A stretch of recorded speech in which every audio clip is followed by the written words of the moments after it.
ஒரு கிராமத்தில் மீனா என்ற சிறுமி இருந்தாள். அவள் மிகவும் சந்தோஷமாகவும் நன்னடத்தை உடையவளாகவும் இருந்தாள்.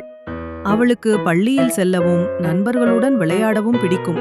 ஒரு நாள் பள்ளிக்குச் சென்றபோது ஒரு புதிய மாணவன் ரவி அதே வகுப்பில் சேர்ந்தான். அவன் பேச மாட்டான். எல்லோரும் அவனை வித்தியாசமாக பார்த்தார்கள். பிற நண்பர்கள் ரவியிடம் பேசாமல் அவனை கலாய்க்கத் தொடங்கினார்கள். "இவன பார், ஒன்று பேச மாட்டான்" என்று சொல்லி சிரித்தார்கள். மீனா நினைத்தாள், இது ரவிக்கு தவிப்பாக இருக்கலாம். நாம் தான் அவனை வரவேற்க வேண்டும். அவள் அருகே சென்று சிரித்துக்கொண்டு ரவியிடம் சொன்னாள், "வா ரவி, என்கிட்ட உட்கார்லாம்." அதற்கு பிறகு ரவியும் சிரிக்கத் தொடங்கினார். நாள்கள் கழிந்ததும் எல்லோரும் ரவியை விரும்பத் தொடங்கினர். கதையின் முடிவு: மீனா போல நாம் பிறருக்கு துன்பம் தராமல் அவர்களை ஆதரிக்க வேண்டும். மற்றவரை வலிக்கச் செய்வரை தவிர்ப்பது மிக உயர்ந்த அறம். பாடம்: மற்றவருக்கு இன்பம் தருவோம், துன்பம் அல்ல.